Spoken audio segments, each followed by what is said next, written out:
Okay guys, so I started my diorama a week ago, and this is the roof. One of the cool things is these lights actually have a remote. So there's the lights. Now, I know my light skills, they're not completely even, but this is going to be in a dungeon-esque look, so doesn't really need to be super bright. This one's outside, these ones are inside. It was definitely a bit of a challenge, and it was the first time I was using these lights. So I will be painting it, but I used clay to pin it down and hide most of the wires, and I'm just noticing a few little stragglers here. So this is air dry clay, and I mean it will be painted, so the stuff down here, I started on the bottom, so the bottom is a lot harder already than the top. So it is going to go this way, and I'm going to work on the walls now. And I just noticed that I squished a wall over, but it's going to have to be crooked now. Oh well. So this is the box that the Harry Potter books come in if you buy them at Costco. I have the set for my classroom, and the more you read them, the less they actually want to go in these little things. So this is the battery box, and I've actually determined, so I made a little Gryffindor bed that's going to go in, and the box is going to go in underneath, so you can slide it in and out. So I will finish that, but I wanted to do the walls first, and that bed is also how I burnt the stuffing out of my fingers. Not not doing the lights, go figure. So I'm going to start on the walls. And I did bring in some water to kind of make it a little more pliable. I just bought Crayola air dry clay. I thought I'd give it a shot, see how it goes and how it works. I have a bunch of clay tools because I've bought, what do you call that stuff? It's air dry, like it's air dry, but it's fluffy clay. It's the clay stuff you can see if you look at my my book nook in my picture there with the Pokemon. So I did want to get this a little, you know what, I'm going to take my watch off. I just have a feeling that it's probably the better choice for me today. So if you add water, it does get a little more slimy and a little more sticky, but it does make it a lot easier to spread around. And I bought the Crayola one. All the reviews said that it was really good, really easy to work with. And so far, from my experience, it has been. It's really pliable, really easy to spread.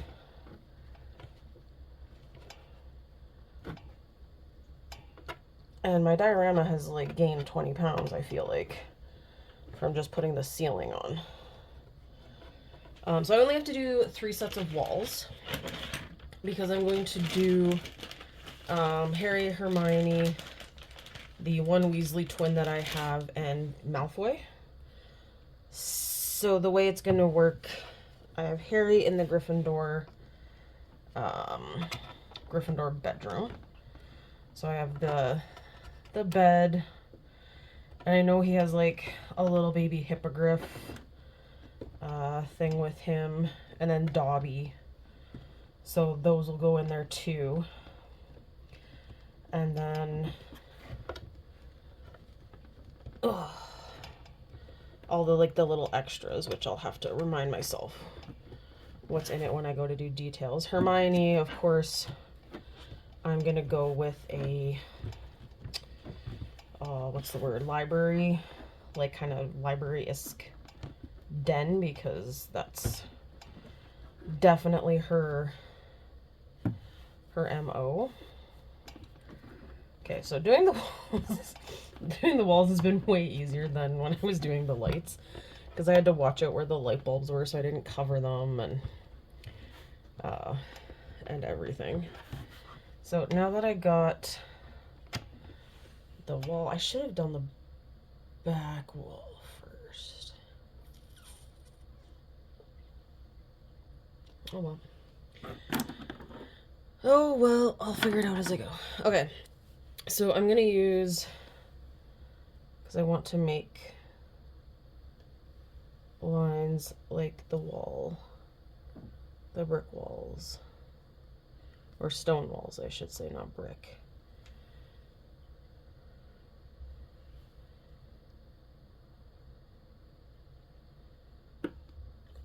And the key is to try and make them all roughly the same size in each one. So, then with Harry and Hermione's, I'm gonna do a wooden floor. That's kind of what I'm thinking. And then,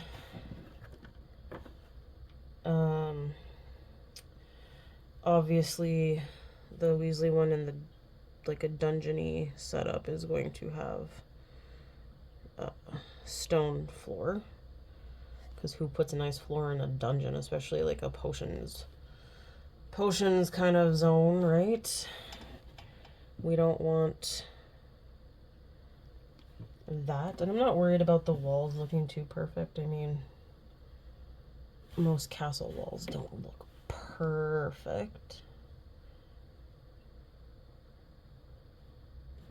Okay, so there's my first stone wall. I'm gonna move that out of the way.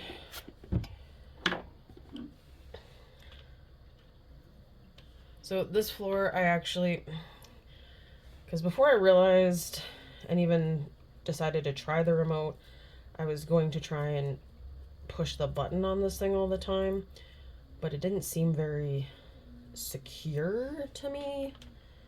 So I was going to try and give it better support. I am right-handed. Why do I keep trying to do this left-handed? So I put in a board to try and help, but it didn't really. Sorry guys, I know my arm is now in the way. I think I need more clay in this. Yes.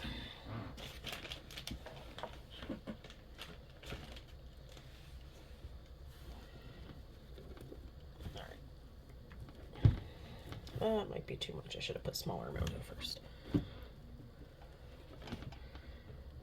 But all of stuff I saw on this clay said that was super easy to use. It didn't shrink when it dried, which is a big plus when you're using it for crafts. Pull out some of this extra here, because it's the last thing you want is your clay to sink or pull apart from different things.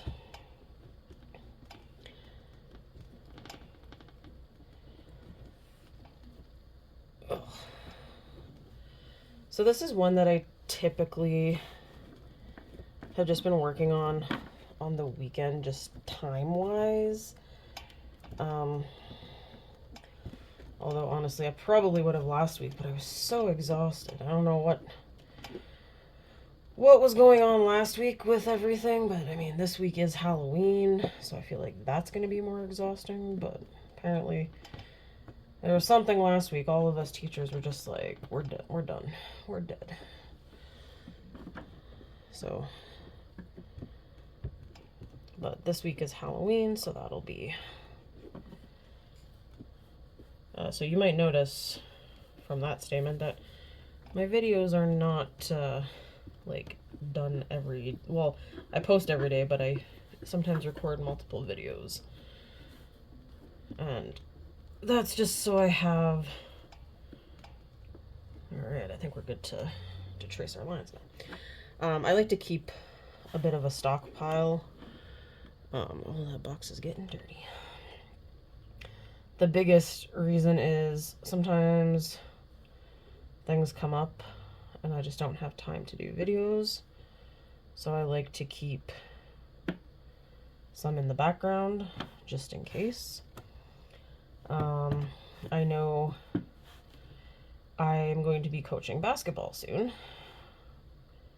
So it's going to take up a couple of my nights doing that. So recording videos on those nights probably not going to happen. I mean, we are pretty good. Kind of our rule is everyone start at about 4, because that should be how long it takes for everyone to get there. And then usually our games are done by 5. But I will do practice. I usually do at least one after school practice. Kind of sucks for some of my other students because I also do Pokemon club at lunch, and I kind of have to nix one of the days usually for that because I have basketball. So kind of sucks because I feel like I'm letting one group of kids down either way, but we've been doing Pokemon for about a month already. So they've had a lot of practice and they're having a lot of fun with it, which is good. And it just means that when basketball's done, we'll get right back into it. All right. So these walls are the ones that I find are the hardest because they're built with my wood, so I have to support underneath, otherwise I feel like I'm gonna just massacre the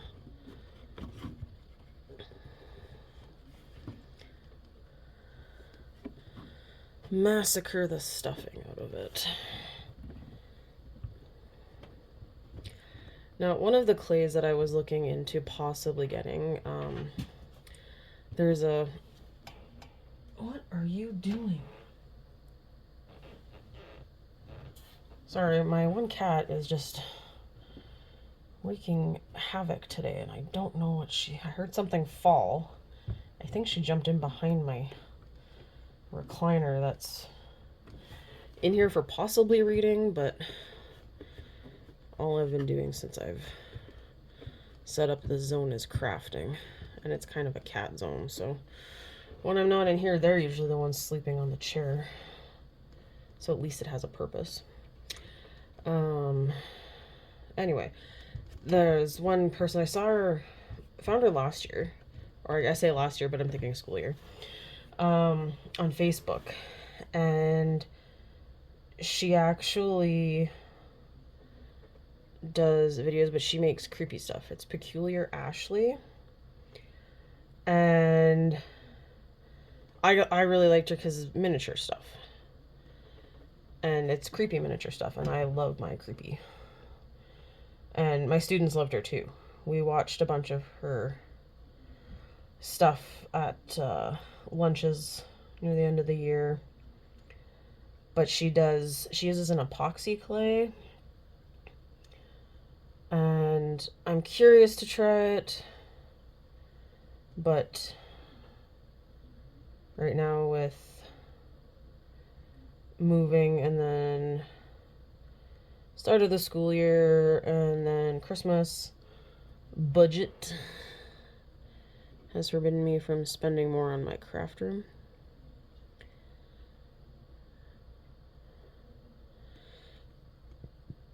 And the fact that getting mini verse things has become incredibly common, But I wanted to try making a diorama as well with not as expensive stuff before I start spending the expensive. Okay, so I got my 3 walls. And holy crud, this is heavy. Okay. I can't do this wall till this wall dries because I am going to need to push on it for balance, but I can do the floor here. And I can do this wall, but I can't do that wall. So, man, I'm gonna laugh if I use this whole thing of clay. It's like a 5-pound thing of clay. And I really don't think I need that much clay to do it, but if I end up using that much clay, that's gonna be hilariously heavy. But also heavier bodes well. It means the cats can't knock it off.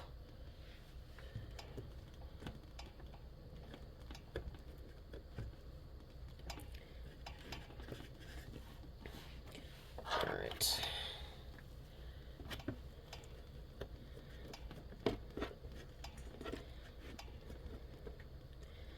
I did find with the roof in particular, that starting at the back and working my way forward was kind of the, hey look, I can use the wall to push. Found it a little easier to go. So I'm thinking, I've noticed it's kind of the same with the walls. Starting at the back and working my way forward is an easier.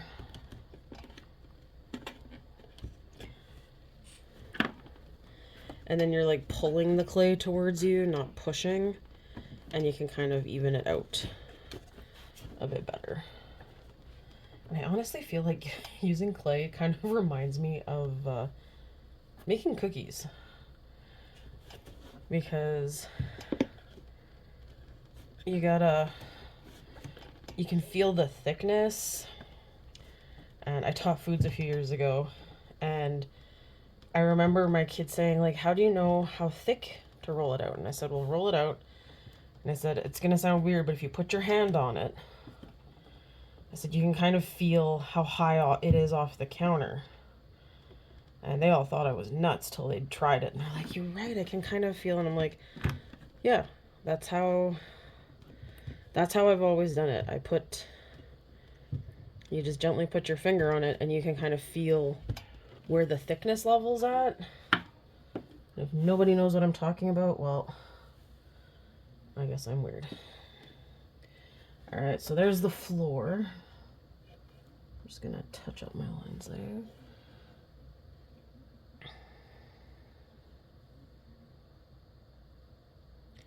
So I'm also not worried about the stone part looking too smooth because stone is rough to begin with, which is kind of one of the cool things about castles. And I won't lie, I'm getting kind of excited to paint this.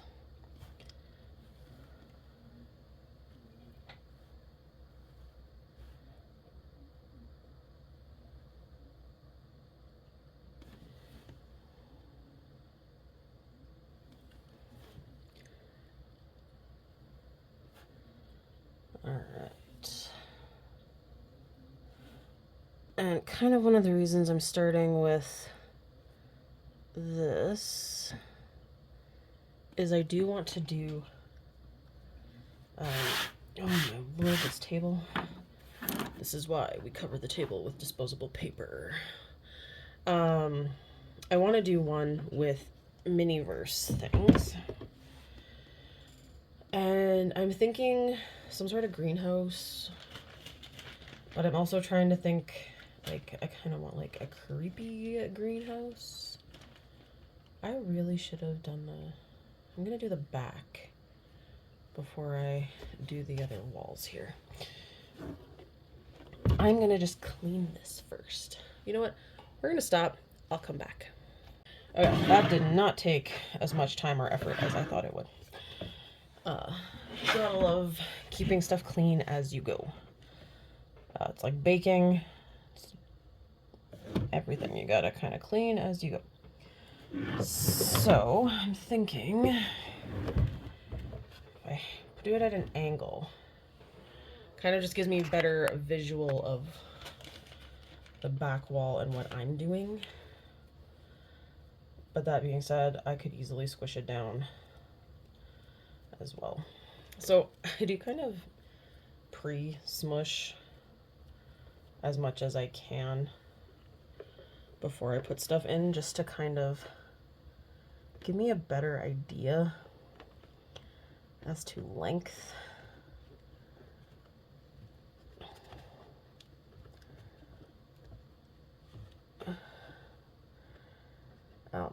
Anyway, as I was saying, I want to do some mini brand ones, obviously.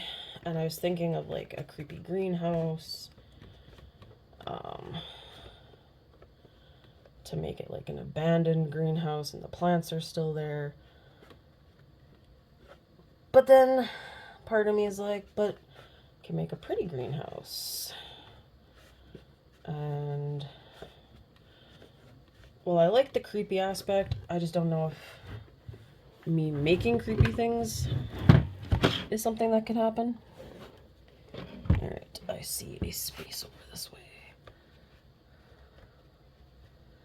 I know you're getting my elbow in your face, so I do apologize for that. But I gotta make sure the walls meet.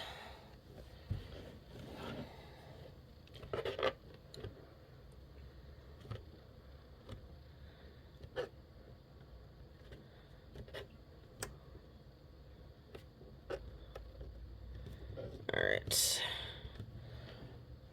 Looking good. I kind of resent that little light box from time to time, because he's kind of like all over the place, and I'm worried I'm gonna hurt his little feelings and break him into a little 1,000 pieces in the process of all this. So, trying to watch out that I don't destroy him before I get the project done. Because then all this time putting in the lights would have been completely wasted.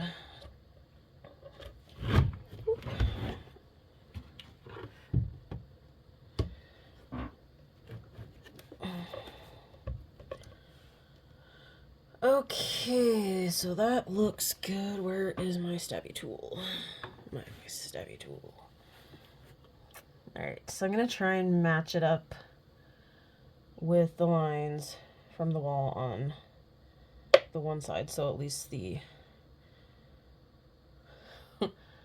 horizontal, that's the word I'm looking for, horizontal lines match. Because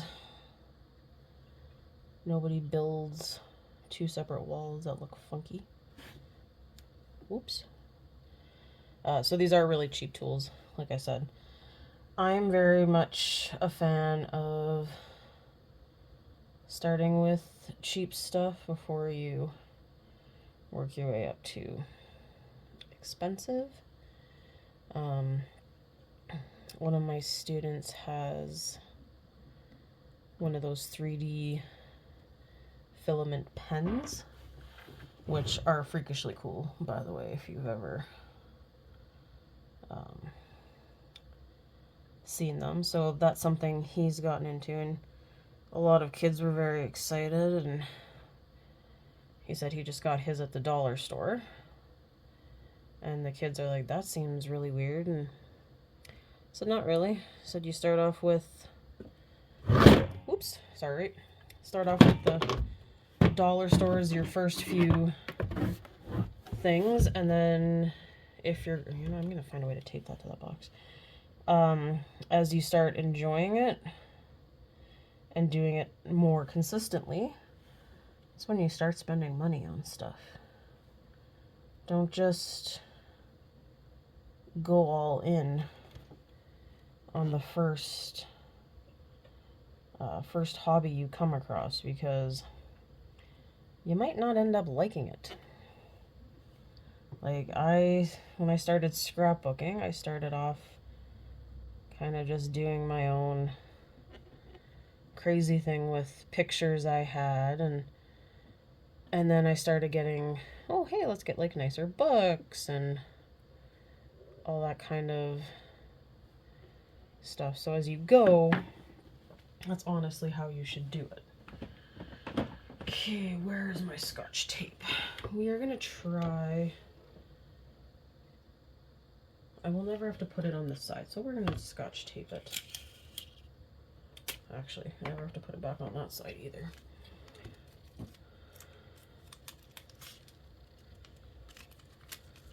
As I get it covered with stuff that's not gonna help it stick, so it stops sliding around on me. Okay. So since I have it tilted here, I think I'm gonna finish this room on the bottom. Hermione's zone.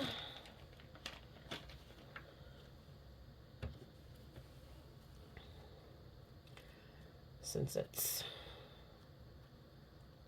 right there and I can easily finish her room.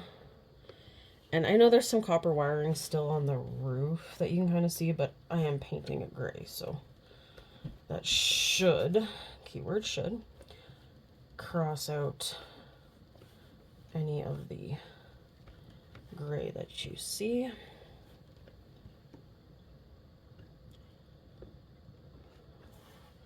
Okay, no, not that one. I want the corner unit. So I'm just trying to work my corner and kind of smooth out where all the clay's met over here. I didn't put lines in the ceiling solely for the fact that you're really never gonna look up, probably. And I just didn't want to try it with all of the wires inside. And now I know some tricks for next time when I go to do wiring that I will also try to do, so it ends up going a little smoother than it did. It would also help if the cats don't try to eat the wire like they did. But I guess that's how you know they're really cats, right? They attack your stuff. Alright. So once again, matching up my horizontal lines for consistency.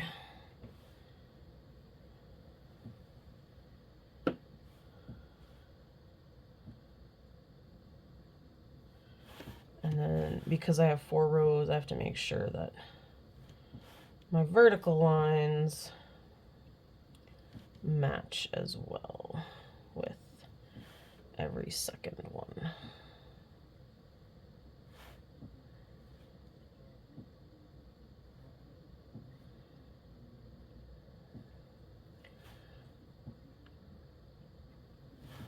So depending on how this dries, I would definitely recommend it. Like, I've had a really good time working with this clay. I mean, I can understand why people get that air poofy stuff. If you're not sure what I'm talking about, it comes in packages like this. But I'm also finding some of the packages aren't sealed very good. So then it's hardened on me or dried and it's just like a giant sponge. So that has not been helpful either. Alright. Oh, I need to put it on that side. Go figure. Okay. This is getting heavy. Okay, but I just have 2 backs and 2 walls, which I think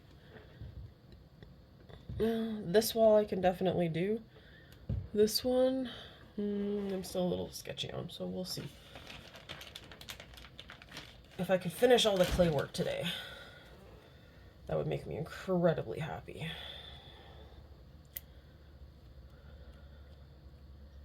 Because it's just nice to get sections all done at the same time, especially when you're working with stuff like clay. Okay, in we go. Stop sticking to me and stick to the wall, please. And now I know there's people that are probably like, use the tools to spread it out. I'm a sucker for using my hands. This is like the part of your childhood where you got to like be crazy and make a mess. And at least no one's here to be like, hey, you need to clean that up. Which is unfortunately my job as a teacher. So that's kind of one of the downsides. But then you also get some of the kids that go crazy and make a mess just for the sake of making a mess. I actually did face masks one time when I taught grade 6.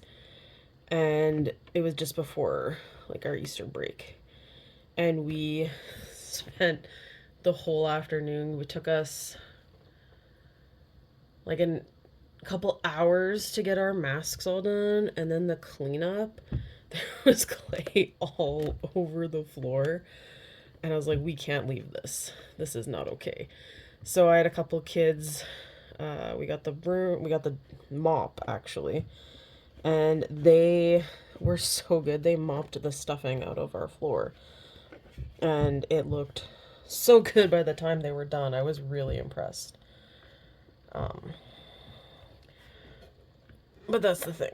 I always find too, it's the same group of kids that are always cleaning, and it's not fair. And I mean, I know they're doing it because they're kind and they want to make sure like things are clean and okay. But I do not think it's fair because the other kids just then like sit there and expect it to be done every time. And I take issue with that. As a person who is always like willing to volunteer for stuff, and some people never. Volunteering is kind of like a thankless job because a lot of people never do or say anything to acknowledge that you did something nice, or and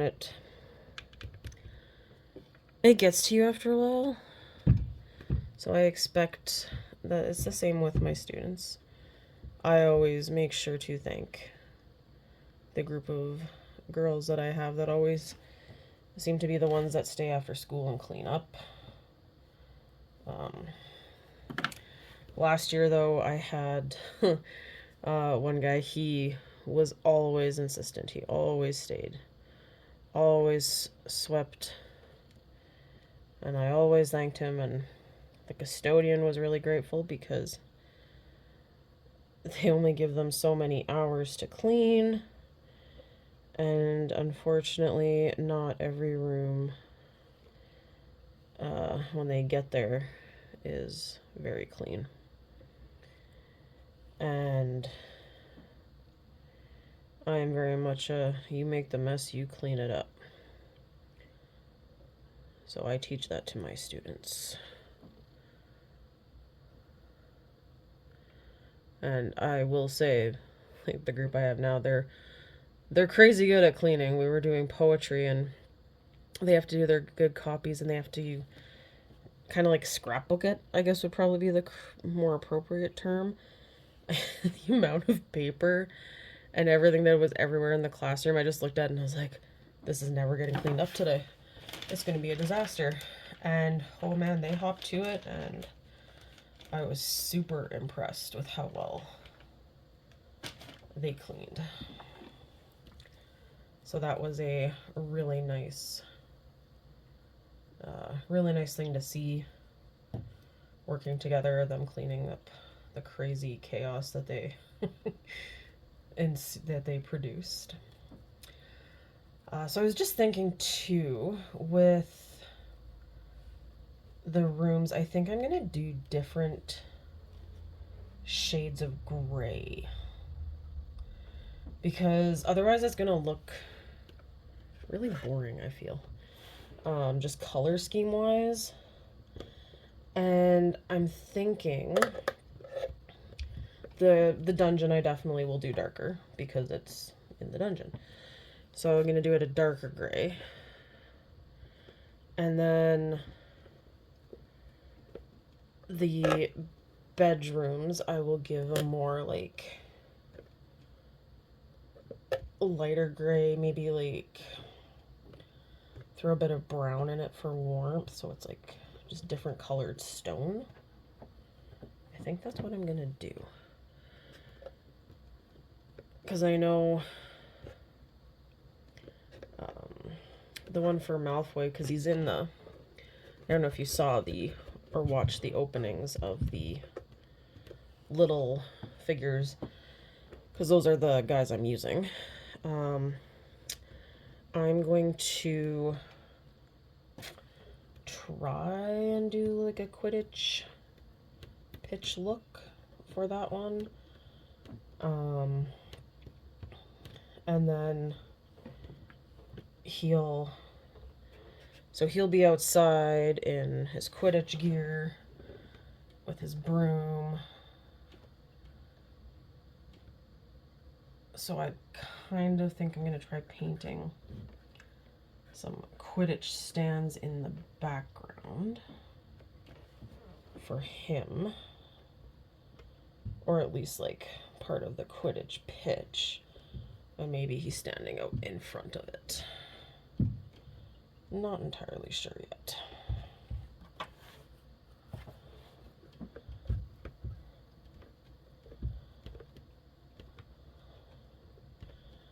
And then I thought I might do another one eventually of the teachers at Hogwarts, because I do have Mad Eye, and then of course Umbridge.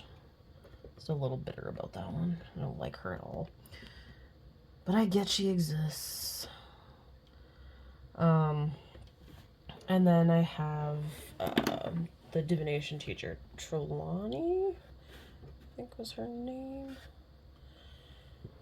Alright, so draw my lines.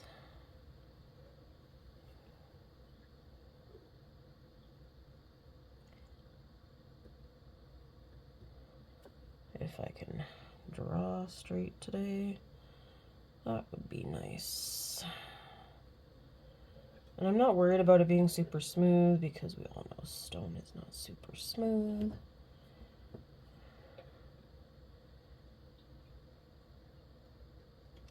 Dang it. But that is the nice thing with clay. You make a mistake, you can easily go and smudge it out. Until it's dry, of course, but... Alright.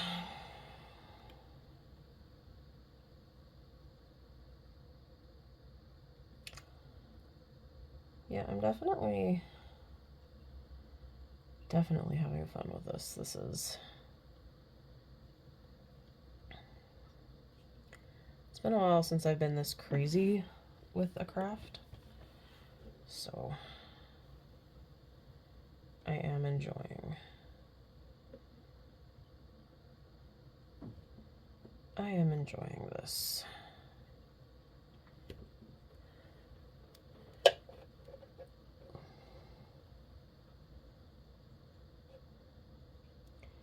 And I'm also really appreciating how book nooks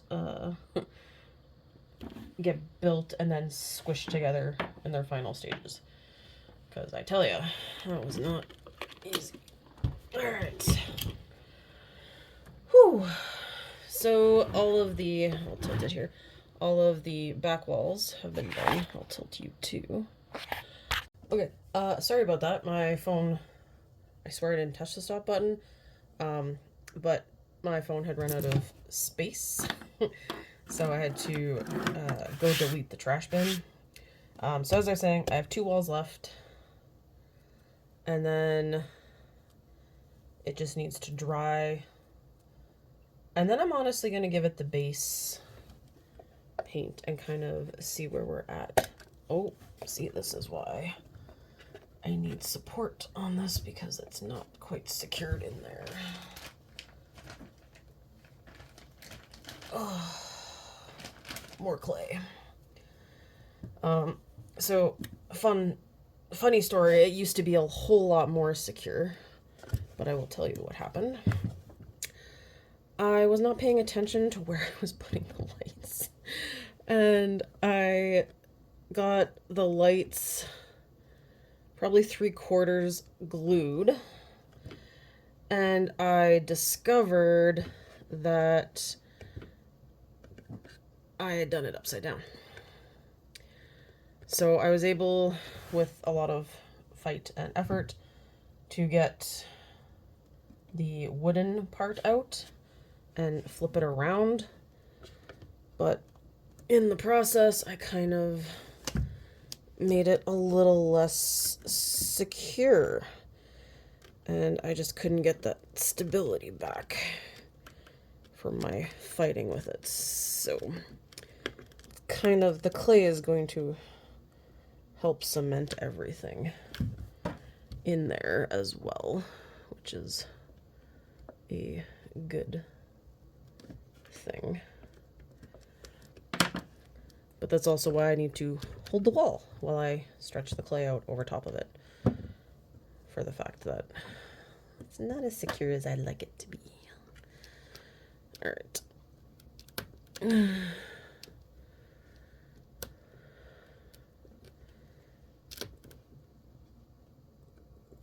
And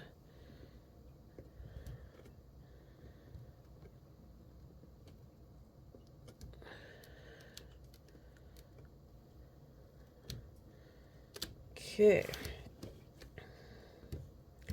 so it looks like our wall is all good.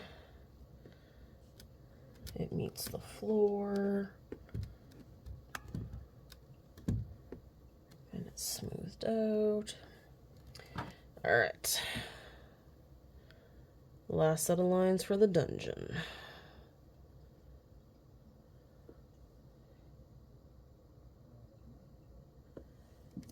And then we just have to finish Harry's room. You know, let's do this guy. That's a little easier with the distance. Okay.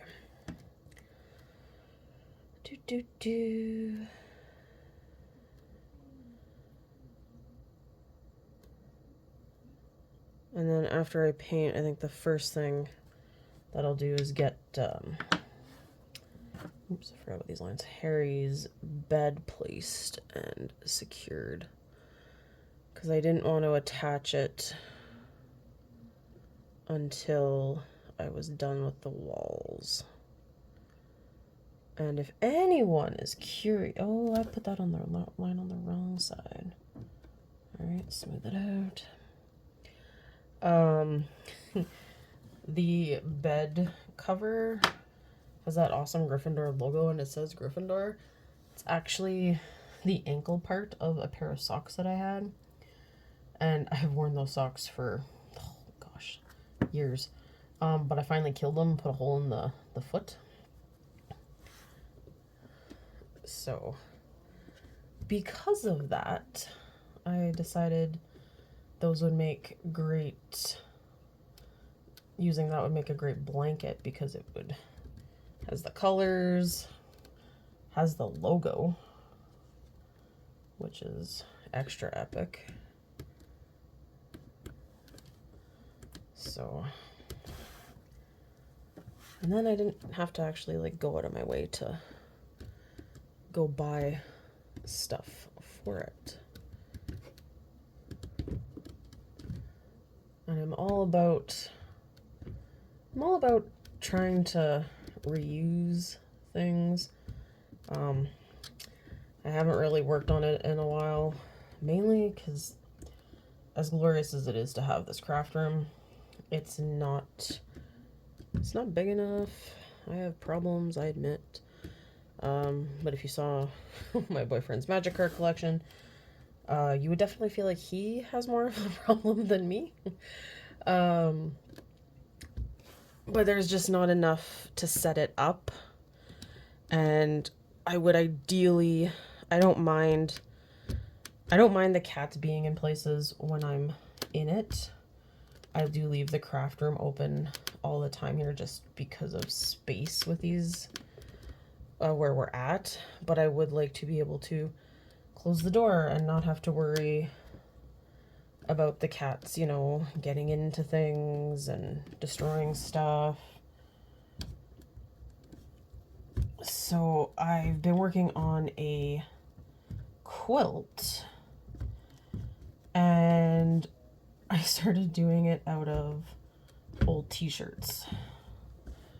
So you know how, like, you go to places and usually you get a t-shirt and then you wear it to death and it starts to rip and everything. Generally wherever the logos are is fine, but I decided, hey, I want to save these. So I started making a t-shirt, or a t-shirt quilt, I guess would be the word. And it has been quite the process, and it's something I'm still working on, but it's definitely something that I haven't worked on as much. It's usually a summer project for me, and I made pretty decent progress in 2023, but this year with moving and everything, it was not gonna happen. So and it's all still sitting carefully boxed up, and it's not something I like to leave out with the cats. But all right, so there is the disaster I've started. It's heavy. We'll see how it dries and go from there. Thanks for watching. Hope you enjoyed.